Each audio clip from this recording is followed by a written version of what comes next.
ہمارے نبی تاجدار مدینہ احمد مجتبیٰ محمد عربی صلی اللہ علیہ وسلم نے فرمایا، لوگوں پر آسانی کرو، سختی نہ کرو، اور خوشی کی بات سناؤ، نفرت نہ دلاؤ۔ لیکن آج کل ہمارے مسلمان بھائی کے حالات یہ ہے کہ خوشی کی بات تو چھوڑو، نفرت کی بات کرتے ہیں۔ تو نبی صلی اللہ علیہ وسلم کی باتوں پہ عمل کرنی چاہیے ہمیں اور آپ کو، اور دوسرے بھائی کو خوشی کی بات سنائے۔ گناہ کیا ہے؟ نبی کریم صلی اللہ علیہ وسلم نے فرمایا، گناہ وہ ہے جو دل میں کھٹکے اور جس کا لوگوں پر ظاہر ہو جانا تجھ کو پسند نہ ہو۔ مسلم شریف کی روایت ہے، اگر کوئی بات دل میں کھٹکے اور جس کا لوگوں کا پتہ نہ چل جائے وہ گناہ ہے۔ رسول اللہ صلی اللہ علیہ وسلم کا ارشاد ہے، تم جہاں ہو اپنے دل میں اللہ کا خوف رکھو اور گناہ کے بعد نیکی کر لیا کرو کہ یہ نیکی اس گناہ کو مٹا دے گی۔ صحیح مسلم کی روایت ہے، آپ اس بات پر عمل کرے، نبی صلی اللہ علیہ وسلم کی بات ہے، اس پر عمل کرے، انشاءاللہ تبارک و تعالی آپ کو بہت ہی فائدہ ہوگا۔ حدیث شریف، نبی کریم صلی اللہ علیہ وسلم نے فرمایا، جب تم اپنے گھر میں داخل ہو تو اپنے گھر والوں کو سلام کرو، یہ تمہارے لیے اور تمہارے گھر والوں کے لیے برکت کا سبب ہوگا۔ حضرت انس رضی اللہ تعالیٰ عنہ، ترمذی شریف کی روایت ہے، آیت الکرسی کی فضیلت، جب گھر سے نکلتے وقت پڑھو گے تو 70,000 فرشتے ہر طرف سے آپ کی حفاظت کریں گے۔ نمبر 2، جب گھر داخل ہوتے وقت پڑھو گے تو آپ کے گھر سے محتاجی دور ہو جائے گی۔ نمبر 3، جب وضو کے بعد پڑھو گے تو 70 درجے بلند ہوں گے۔ نمبر 4، اگر رات کو سوتے وقت پڑھو گے تو ایک فرشتہ ساری رات آپ کی حفاظت کرے گا۔ نمبر 5، اور اگر فرض نماز کے بعد پڑھو گے تو آپ کا ایک پاؤں زمین پر اور دوسرا جنت میں ہوگا۔ تو ہمیں اور آپ کو چاہیے کہ آیت الکرسی کا عمل ضرور کرے، انشاءاللہ اس سے آپ کو بہت ہی فائدہ ہوگا۔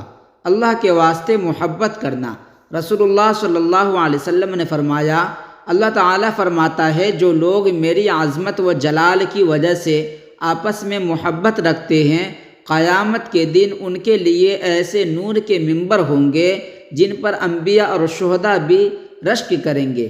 ترمذی شریف کی روایت ہے، آپ جو یہ بات کہی گئی ہے اس پر آپ ضرور عمل کریں، اللہ تبارک و تعالیٰ کے لیے ہی کسی سے محبت کرے، انشاءاللہ تبارک و تعالیٰ آپ کو اس عمل سے بہت ہی فائدہ ہوگا۔ رسول اللہ صلی اللہ علیہ وسلم نے فرمایا، اللہ تعالیٰ ایسے شخص کو اپنے عرش کے سائے میں جگہ دے گا جس نے تنہائی میں اللہ تعالیٰ کا ایسے ذکر کیا کہ اس کے آنسو جاری ہو گئے۔ یعنی آپ کہیں اکیلے میں بیٹھ کر کے اللہ تبارک و تعالیٰ سے دعا کیے یا ذکر و اذکار میں لگے تو اللہ تبارک و تعالیٰ آپ کو جگہ دیں گے۔ نبی کرم صلی اللہ علیہ وسلم نے ارشاد فرمایا، فجر کی نماز سے پہلے کی 2 رکعتیں سنت دنیا اور دنیا کی تمام تر چیزوں سے زیادہ بہتر ہے۔ صحیح مسلم کی روایت ہے، آئیے فجر کی نماز کا اہتمام کریں تاکہ دنیا کی افضل چیز ہمیں حاصل ہو جائے۔ تو انشاءاللہ تبارک و تعالیٰ مجھے امید ہے آپ سے کہ آپ ضرور فجر کی نماز ادا کریں گے اور سنت بھی ادا کریں گے انشاءاللہ تبارک و تعالیٰ۔ رسول اللہ صلی اللہ علیہ وسلم نے فرمایا، معراج کی شب میرا گزر چند ایسے لوگوں پر ہوا جن کے پیٹ گھڑوں کے مانند بڑے بڑے تھے، جن میں سانپ تھے جو پیٹ کے باہر سے نظر آتے تھے۔ میں نے حضرت جبرائیل علیہ السلام سے پوچھا، یہ کون لوگ ہیں؟ تو فرمایا، یہ سود کھانے والے ہیں۔ لیکن آج کل مسلمانوں کے حالات یہ ہے کہ سود اتنا زیادہ کھاتے ہیں، کاش اس کے پاس یہ حدیث پہنچ جاتی تو وہ جو ہے سود کھانا چھوڑ دیں گے۔ لیلۃ القدر کی تلاش، رسول اللہ صلی اللہ علیہ وسلم نے فرمایا، رمضان کے آخری عشرے میں شب قدر تلاش کرو، پھر اگر تم میں سے کوئی کمزوری دکھائے یا عاجزی ہو جائے تو آخری 7 راتوں میں سستی نہ کرے۔